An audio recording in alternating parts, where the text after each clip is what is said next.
ఇప్పుడు స్పష్టంగా చెప్పారు 100 కోట్ల రూపాయలు స్కిల్ డెవలప్మెంట్ యూనివర్సిటీకి ఇస్తున్నా అని అదాని ఇచ్చిండు. ఏమిటికి ఇచ్చిండు, దేనికోసం ఇచ్చిండు చెప్పు? ఏ రాష్ట్రంలో ఇవ్వలేదు, ఒక నీకాడికి ఎందుకు వచ్చి ఇచ్చిండు? ఆయన గుజరాత్లో కూడా ఇవ్వలేదు ఇప్పటివరకు. ఏంది కారణం అంటే పైన కనపడుతుందుకు 100 కోట్లు, లోపలంగా ఇస్తందుకు రేవంత్ రెడ్డికి 1000 కోట్లు, ఆ నుంచి బడే బాయ్ చెప్పిండు, ఇక్కడ షోటే బాయ్ పాటిస్తుండు. నువ్వు ఎవరి ముఖ్యమంత్రి ఎవరా నాయన రేవంత్ రెడ్డి? నువ్వు కాంగ్రెస్ పార్టీ ముఖ్యమంత్రివా, బీజేపీ పార్టీ ముఖ్యమంత్రివా? ఎవరి కోసం పనిచేస్తున్నావు? ఒక్క పని అంటే ఒక్క పని ప్రజలతోని శభాష్ అనిపించుకున్నటువంటి చూపిస్తావా రేవంత్ రెడ్డి? ఒక్కటంటే ఒక పని అనేది ఒక్కటి. హైడ్రాతోని తిట్లే, ఐకేపీ సెంటర్లతోని తిట్లే, పెన్షన్లతోని తిట్లే, రుణమాఫీతోని తిట్లే, విద్యార్థులకు సంబంధించి తిట్లే, 29 జీవో తిట్లే. ఇయ్యాల కూడా పోలీసు వాళ్ళు మా వాళ్ళు మహిళలు ఆడ రోడ్డు మీద ధర్నా చేస్తారు, బెటాలియన్ వాళ్ళు అలా భర్తలను సస్పెండ్ చేశారు. 25 రోజుల్లో ఒక రోజు కూడా ఆఫీస్ వెళ్తారట వాళ్ళకు. అంటే ఒక్క డిపార్ట్మెంట్ అన్నా, ఒక మనిషి అన్నా, ఒక పర్సన్ అన్నా నీ ప్రభుత్వ హయాంలో సుభిక్షంగా ఉందని చెప్పిస్తావా? అమ్మ నా బుద్ధులు తిడుతురా ముఖ్యమంత్రి పదవి లేకుండా, కానీ ఎక్కడ తిట్టురా నాయన? ఉరేసుకొని చావాలా తిట్లకైతే? ఎక్కడ తిట్లు, ఎక్కడ కథ, ఎందుకా బతుకు నీ బతుకు?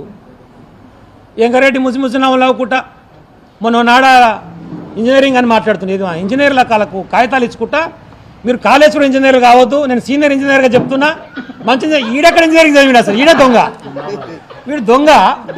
మున్నాబాయ్ ఇంజనీరింగ్ వీని కథ. వీడట నా లెక్క సీనియర్ ఇంజనీర్ కావాలని చెప్పేసి మాట్లాడతాడు. ఎంత గొప్ప ఇంజనీర్ చేస్తా.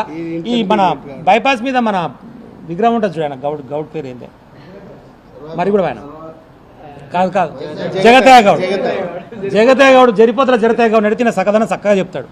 వీరు సిబిఐట్లో పైసలు కట్టించిన చదువుకుని వచ్చిన సీటు కాదు, పైసలు కట్టిస్తే వచ్చిన బీటెక్ సీటు చదువుకోరా అంటే ఆడ పేలై వస్తే అదే ఎస్ఎల్బీసీ కాల్వ అనిల్ రెడ్డి వాళ్ళ అన్న కాంట్రాక్ట్ పడితే సూపర్వైజర్ ఉండి పనిచేసుకోపోరా అంటే ఆ Jagataiah Goud man power supply చేస్తుంటే ఆ జగతయ్య గౌడ్ కోమటి వెంకరెడ్డి కూర్చొని దాని కింద పైసలు ఉన్నాయరా జగతయ్య అంటే ఎక్కడి నాకాడ ఎక్కడి అంటే 2 సిమెంట్ బస్తాలు అమ్మకరాపోరు అని చెప్పి సిమెంట్ బస్తాలు అమ్ముకొని దాని కింద కూర్చొని బీరు తాగిన బాబతి కోమటి వెంకరెడ్డి అంటూ.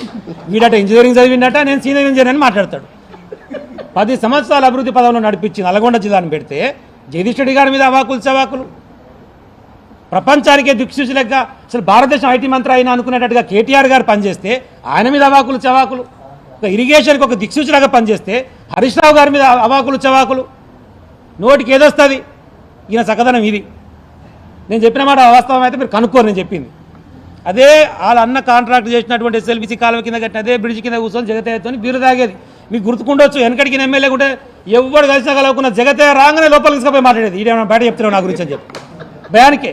మీతో అర్థం కాకపోతే అమ్మ జగతయ్య గారికి ఇంత ఇంపార్టెన్స్ ఏంటంటే మీరు రాగానే లోపలికి తీసుకుపోయి మాట్లాడేది అని చెప్పేసి అర్థం కాకపోతే చాలా మందికి. అసలు సంగతి ఇది. ఈనాటి ఇంజనీరింగ్ చదివిండట, ఈయన చక్కదనం ఇది. డివిజన్స్ గురించి మాట్లాడారు కదా చౌటుపల్ల గతంలో వ్యర్థాలతో నాగం చేస్తున్నారని చెప్పి. ఈ తమ్ముడు మాట్లాడింది కదా కాలుష్యం అవుతుందని చెప్పి. మరి అంబచేతులు కూడా కాలుష్యం అయితే ఎందుకో మాట్లాడతలేవు? ఏంది లాలోచి? మంత్రి పదవి కోసమా? దొంగ దీక్షలు చేసి కాంట్రాక్ట్ల బిల్లుల కోసం దీక్షలు చేసిన దొంగవు నువ్వు. నేను ఉద్యమకారుని, నేను తెలంగాణ కోసం చేస్తానని మాట్లాడతావా నువ్వా? వీని సకదనం ఇది. ఇంకో ఉన్నాడు శాసన మండలి చైర్మన్ పదవి, ఇంత పెద్ద కుర్చీగా కూర్చొని చూస్తానికి ఎంత పొడుగుంటాడు. ఆయన మాట్లాడతాడు కేటీఆర్కి తెలివి ఉంది కానీ అధిక తెలివి ఎక్కువ ఉందని మాట్లాడతాడు. అధిక తెలివి నీకుందా కేటీఆర్కి ఉందా? ఏం చేసింది ప్రభుత్వం అని మాట్లాడతాడు. ఆయన ఎంపీగా గెలిచిన కానించి వాని జీవిత కాలం ఏ పార్టీ అధికారంలో ఉంటే ఆ పార్టీ సంఘ నాకుంటే వాళ్ళతోనే ఉన్నాడు, అధికార పార్టీతోనే ఉన్నాడు. మరి అధికార పార్టీ ఎప్పుడు నువ్వే ఉన్న తర్వాత ప్రతిసారి ప్రభుత్వాన్ని ప్రశ్నించేది ఎక్కడ కదా నీకు అర్థమైతలేదు. నువ్వే ఉన్నావు కదా 20 ఏళ్ళ అధికారంలో. అది కాంగ్రెస్ అధికారంలో ఉన్నా నువ్వే ఉన్నావు, టీడీపీ అధికారంలో ఉన్నా నువ్వే ఉన్నావు, టీఆర్ఎస్ అధికారంలో ఉన్నా నువ్వే ఉన్నావు. ఇలా కాంగ్రెస్ సంఘ నాకుండా కొడుకు పనికిరాని చైర్మన్ పదవి కోసం కాలబిరానికి పోయినటువంటి పనికిరాను నువ్వు ఒక రాజకీయ వ్యభిచారులక కనపడుతున్నావు. నువ్వు కూడా మాట్లాడుతున్నావు అయిపోయినావు జిల్లాలో. ఎక్కడ పోయింది ఇలా? మరి మూగపోయింది గొంతెందుకు ఇలా మాట్లాడు అంబుజస్మెంట్ గురించి. ఎందుకంటే దానికి కానీ అడ్డం వస్తే ముటి మీద లోపలేస్తారు ఎరికేళ్ళు అందరికీ. ధైర్యం లేదు కొడుకులకు. మన పొంగులేటి శ్రీనివాసరెడ్డి ఈడీ కూడా గదే కథ. ఇద్దరు కలిసి ఒక టెండర్లో పార్టిసిపేట్ అయ్యారు. దానికి అదాని గాడు వచ్చిండు, వానికంటే తక్కువ పోయిండు వీడు తెలియక పొరపాటున. ఏమంటే ఈడీని పంపించారు, కేసు పెట్టించారు. ఈడీ కేసు ఉంది కాబట్టి వీడు ఎలిజిబుల్గా అని చెప్పేసి తీసి పడేశారు పొంగులేటిని. మరి ఈడేమో చెప్పారు అంటే బయటికి చెప్పరు. దాని గురించి రేవంత్ గారు మాట్లాడాడు, నా పొంగులేటోడు మాట్లాడాడు, నా ఈడీ మాట్లాడుతూ నా ఈడీ అధికారి మాట్లాడు. ఇంత క్లియర్గా అర్థమవుతున్న విషయం ఏంటంటే బీజేపీ కాంగ్రెస్ పార్టీలు చీకటి ఒప్పందాలతో ఈ రాష్ట్రంలో కొనసాగుతున్నవి. వీళ్ళని ఎదుర్కొని నిలబడాలంటే, ప్రజల పక్షాన కొట్టాడాలంటే, మన రైతాంగం బాగుపడాలంటే, మన పంటలు మళ్ళీ పండాలంటే, మన మూసి బాగుపడాలంటే అది బీఆర్ఎస్ పార్టీతోని కేసీఆర్ గారి నాయకత్వంలో మాత్రమే సాధ్యమైనటువంటి విషయాన్ని ప్రజలు గుర్తుపెట్టుకోవాలి. మీకోసం మేమందరం అండగా నిలబడతాం, కలిసికట్టుగా నిలబడదాం. పొరపాటు ఏమరపాటు మొన్న జరిగినటువంటి పొరపాటుతో వీళ్ళందరూ ఎమ్మెల్యేలు కానీ మంత్రులు కానీ అయ్యారు. వీళ్ళందరికి అందరికీ మన ప్రజాక్షేత్రంలోనే చెప్పు దెబ్బలతోని సమాధానం చెప్పే విధంగా కలిసి కొట్లాడి ముందుకు సాగుదామని చెప్పేసి మీ అందరికీ కూడా హృదయపూర్వకంగా విజ్ఞప్తి చేస్తాను.